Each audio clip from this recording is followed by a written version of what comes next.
Before we start this video, a large thank you to Oh No, Imitable Cody Cape 90, Juan, FM, and Lucas for their support on Patreon. I hope you guys enjoy the video.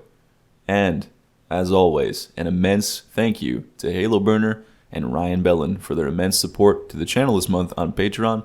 It is sincerely appreciated, gentlemen, and I hope you enjoy the video. Hello guys, today we're going to make our button elevators. This is like going to be the generic elevator you see in Dark Souls and in Elden Ring where you have to walk over a button to activate it. So we're going to not delete anything, we're just going to duplicate our original elevator. I'm just going to use the magic of editing here to fast forward a little bit while I talk about this. You basically just want to, we're going to reuse the entire logic, but we're going to add an option to use a button using another little trigger. So I'm just going to change this elevator's tile to make it look a bit different, and then you can use regular shapes in Unity like squares or cubes. I'm just going to actually put another cube on top of this cube to use it as a button. Now, you want to delete the trigger interactable, or at least disable it. We're not going to use it, so I'm going to remove mine entirely. And if you want to, you can put a collision box here for now so you don't get a null error. But we'll get that later. We're going to make an exception for that. But I'm just going to drag the collision collider into the interactable collider as variable box so we don't get the inspector complaining when it's not there. So I'm going to make an elevator button game object here, and then I'm going to go find my tiles, and I've already got one picked out here that looks kind of like a button. This one right here. I'm using the Polygon Dungeon set by Cinti, by the way, but again, you can just use cubes. It doesn't matter. This isn't an actual button. Obviously, this is a piece of floor. I'm just going to reshape it and resize it so it is something reminiscent of a button. So this looks pretty good. I'm now going to expand it upward, and that will be our button. So now that we have that, I'm going to show you how to animate it. But first, I'm going to rename this so I don't have to change it later when I've already got animations made. I'm going to call it button, and then I'm going to make a bracket here for the collision because I'm going to make the trigger its own separate little thing. So you could put the trigger up here if you want to and make it the parent, because the trigger is where you're going to put the script, at least the way I'm setting it up. If you want to set it up differently, that's cool, but this is where the button script is going to be. But obviously, if you go to place a box collider on this, it might be a bit weird. So you could put the trigger as a child object of the collision or a child object of the elevator button. It doesn't really matter. Put it wherever you want to. Just wherever you set up the trigger is where I'm going to put the script. So do with that information what you will. Okay, when you've decided wherever you want your trigger to be, just put it over the top of your button. So a good way to do this is to go into this different view here, and you can kind of just get right on top of your button and then make the dimensions exactly the outer edges of your button, or wherever you want it to be. But that looks good to me. That's pretty good. I'm going to go back to perspective view now, and now we can continue. So I'm going to make this a trigger, obviously, because it needs to be. And the button itself should still have collision, by the way. It's important. Make sure your button has a collider. Now let's add an animator component to the parent of both of these. And then we're going to go to animation and click animation. And then you can see there's a button here for create. Let's do that. That will automatically assign our component, basically an animator controller and stuff. Now let's go, and I'm going to make a new folder for objects because we're going to do levers in a bit too. That's how we're going to make a callback. We're going to do a lever system. So we're going to do elevator button push down 01. This is the first one I'm going to make. Now, if you click this record button, whatever you do when you just make this slider, now if I make any changes to any of these objects on this game object, you can see it makes a keyframe. So I'm going to put it right almost down into the elevator, and this will indicate that the button is pushed. Now, if you drag this or press play, you can see what it looks like, just like that. Cool, very simple. So you can see here it's up, and then back there is down. Copy this. There's no actual right-click copy, so click it and highlight it, click Control C, or optionally take note of the position, and then untick record, and we need to create a new clip now, and we can do that from right here. Click Create New, and I'm going to call this next one Pushed Down. So this is going to be the default state, and I have this in case you want to join the game when an elevator button is already pushed down and you want to sync it. Otherwise, you just need the other clip, but I'm not going to do that right now. I digress. Basically, just Control V the state from where it's pushed down already, like that, and then all the way at the end here, or just keep it exactly like that and have it be a single frame, do nothing, and then you want to create another clip where we're going to have a release. So create a new clip. Do the same thing, elevator, we're going to say release or rise up, whatever you prefer. And we're going to keyframe again the state where we're pushed down by doing Control V. And then we want to get those state where we're pushed up. So go back to your pushed down and get the first keyframe where the elevator has not moved, the button, Control C it, and then go about the same distance as you want from the original one, and then Control V it. So just like that, boom. And now we have an animation to push it down, an animation where it stays in the down state, and then an animation to allow it to rise up. All right, cool. Now let's go over to the elevator button and enable the animator. Let's close out this window, and then we're going to go to the animation window. But first, highlight all three of these animations in on-tick loop. Otherwise, they will continue to loop after they've been played. We don't want that.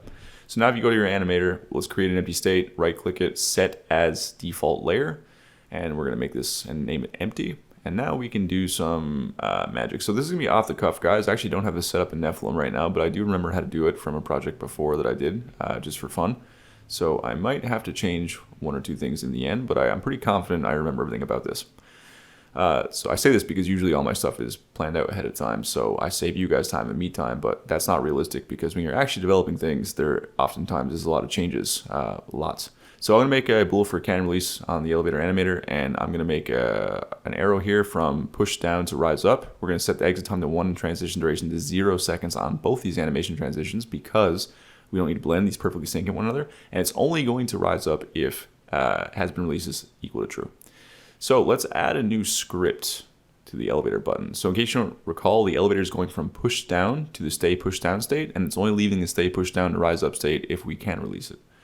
Let's add an elevator button trigger script. Let's delete the start and update functionality and drop in our namespace as is per tradition. Mine is SG.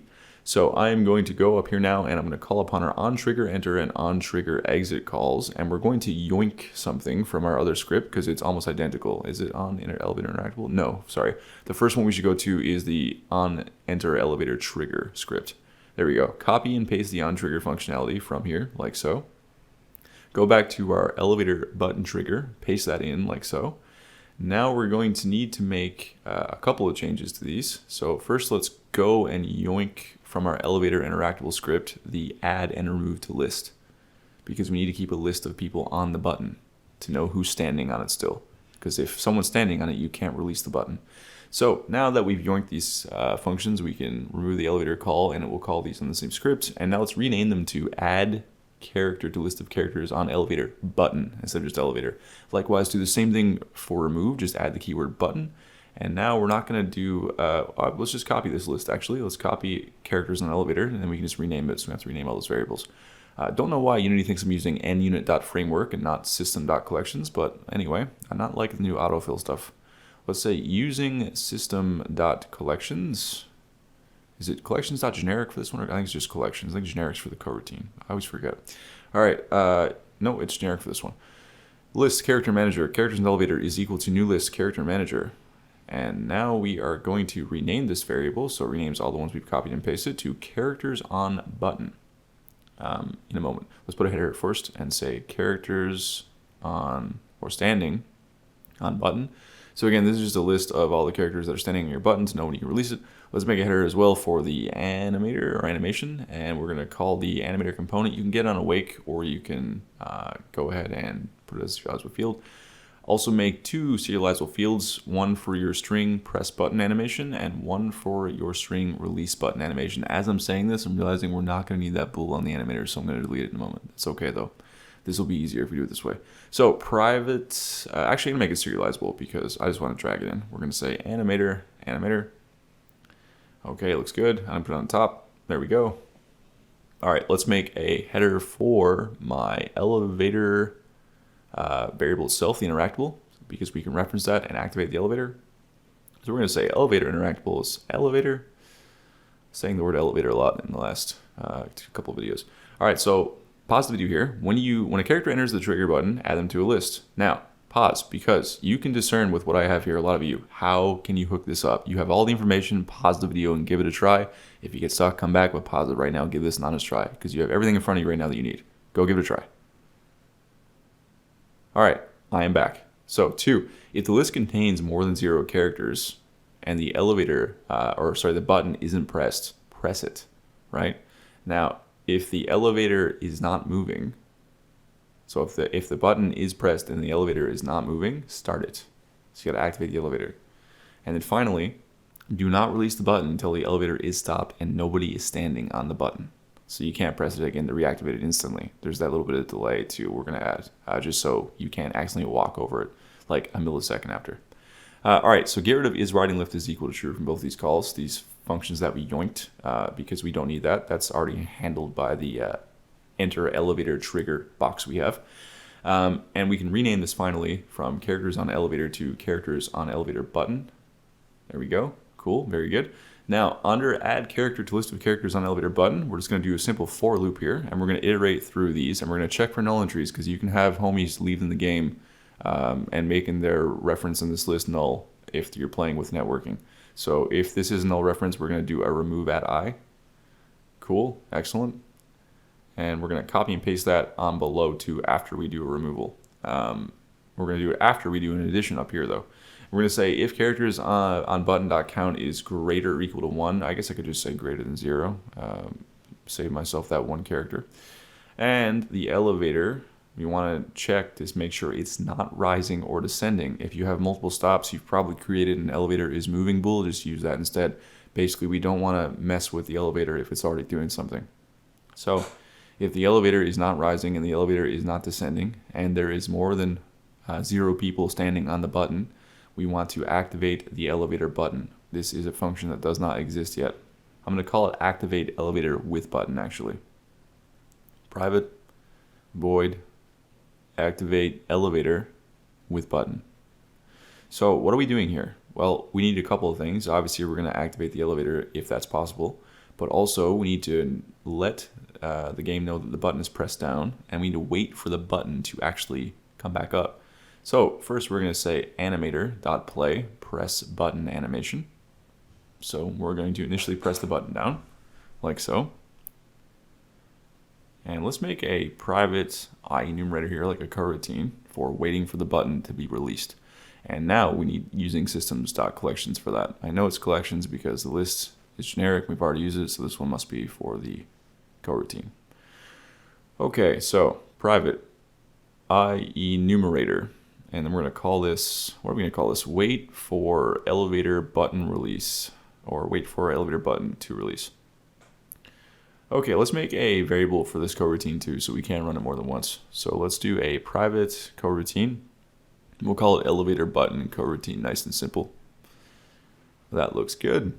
Now down here, let's also make a start elevator pseudocode here. So let's do what we're going to do now. Start the elevator, wait for the elevator button to be released.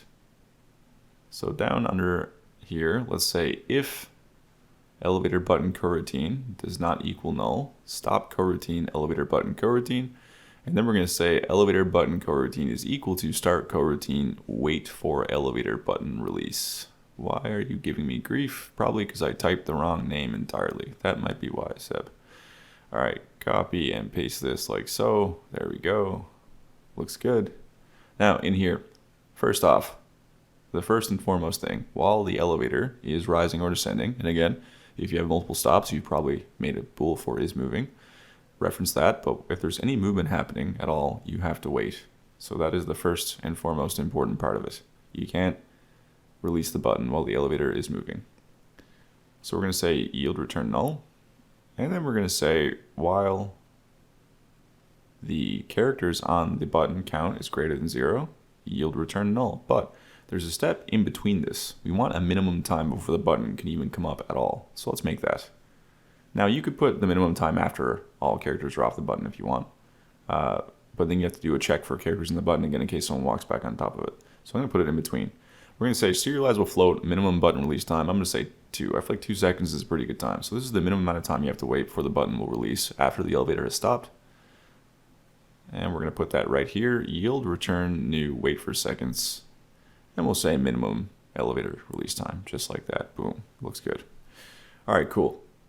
That's pretty much everything here right now, if I'm being honest. So let's just make a private bool for button is released, because I need to keep track of that. Button has been pressed, sorry.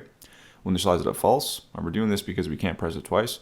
So under activate elevator button right here, all we simply say is if the button has been pressed, return. And if you pass that check, then press button has been pressed is equal to true. and we reset this at the end of the coroutine, which can only run once because of our variable check. So right at the end of this coroutine, we'll say button has been pressed is equal to false, and then we can finally play our release animation. So I'm going to go and delete this can release thing here first, and delete this transition from button down to button rise, because now we're going to play this from the animator. But first, let's copy the name and put it in our variable here, because if we go to our button, you can say we have release button animation, put that in there, put your push down animation in there for that variable, and obviously drag your animator in there like so, and your elevator interactable, which in my case is on the elevator platform right here. All right, very cool looking. Oh, don't forget to make a prefab list on your network variables. That's important, otherwise it might not work properly in your world. It might if you just copy the original prefab. So animator.play, release button. Now start the elevator. So let's say elevator.activate elevator server RPC. Cool, very awesome, save. All right, now if I go in here, untick static from this button so it can actually animate, go to the elevator and save this in the scene view like so. Now if I go into the game here, I'm not going to be able to press this, or I can, but it's because I edited the trigger. So if you're copying me exactly, you're going to need to make that trigger a little bit bigger. So you can see here, if I have the trigger set to this size, although you can see the trigger's a bit above it, I'm not able to step on it. But if I make the triggers a little bit like taller here, you could say, and rise up a bit. And this is because I suspect that the character controller is using a floating collider. But anyway, if you rise up a bit and go in here, you're good to go. If I were to walk in here right now, boom. But you can see I'm kind of floating if I step off the button. Let me show you what I mean. So you can see the release works. I gotta wait 2 seconds. But I'm gonna come down here. If I were to walk around a little bit, you see that? My legs kind of rise up like I'm falling. Why is this? Well, that's because when I'm stepping off the collision of this button, we're actually going to go back to the collider of the elevator, which actually is being disabled temporarily, but our position is still being locked to the elevator's Y position. Why? Because we have this collider under our interactable collider, which gets disabled when the elevator moves. This was the problem I mentioned earlier. So to remedy this, all we got to do simply is do a null check and just remove this entirely from the variable. So take this interactable collider variable with button elevators entirely off like that. Now let's go to our elevator interactable, and wherever you see a reference to your interactable collider, just do a null check. If the interactable collider does not equal to null, then you can mess with it. There's only 2, I believe, in our entire script. Yes, cool. So when we re-enable and disable it, just do a simple null check and you're good to go, because now you can have an elevator working with a button or without. Now if I go back in, boom, you can see it is working totally fine. If I stand on the button, it will not release until I get off. That's great. And if I step off it, boom, it pops. Get back on it. It will still work like a normal elevator. You can jump off it and move around and do all kinds of things. The button release after a time. So bonus points if you want to actually add a sound effect when the button presses too. That could be kind of cool. You can do a lot of cool things with this. But as it stands right now, that is a button elevator fully working as intended. Now, we still have the same callback system, which I don't like also, because if we're going to take the time to make a mechanical elevator, we should make a callback system that uses a button or a lever. So that will be the prospect of the next video. Now, as for videos after that, I have a few requests. And like I said before, if you have requests, now is the time to put them in. The first request was by a gentleman wanting to see the world loading system more fleshed out, because we're using lists right now, and that's not ideal if you have 50 scenes and you have to check 50 scene lists for players in those scenes. So what I do in Nephilim is use a dictionary, and I also have a way more intricate system to support a large scale scene set. So I'm going to go over how I do all of my world loading, and I'm going to fully copy Nephilim system. And I'm also going to do a mini-series now later on too for people outside the Elden Ring video series. So we're going to go over a more elegant way of loading in your additive scenes. We're also going to conclude more work on our elevators by adding levers for that. And beyond that, I'm opening into more requests. If not, I have a few more ideas, and we'll keep going in the direction that I have.